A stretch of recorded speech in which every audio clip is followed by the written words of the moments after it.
Hello, and welcome to our countdown to the High Holy Days at Temple Dehersh Sinai. We find ourselves within the month of Elul, a month that has been set aside for contemplation and preparation leading into these days of awe. The truth is, if we haven't done some reflection by the time we get to the sanctuary on Rosh Hashanah, we haven't really used our time wisely.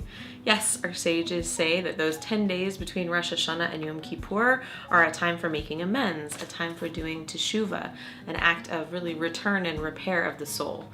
But if we haven't done a little bit of thinking about that before we get to those 10 days, we might find ourselves a little behind. Inspired by the Reboot project, Do You 10Q, we are going to be offering 10 questions that they pose as helpful guides along the way to this act of what we call cheshbon hanefesh, accounting of the soul. So our first question, and we will be offering these questions to you throughout the month of Elul. Our first question that comes from Do You 10Q is to describe a significant experience that has happened in the past year. How did it affect you? Are you grateful, relieved, resentful, or inspired?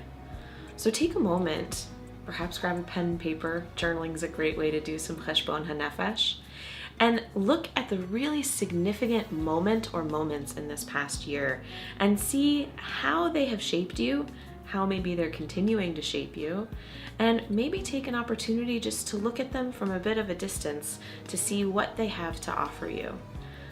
Do you 10Q? This is our first question, leading us into this brand new year.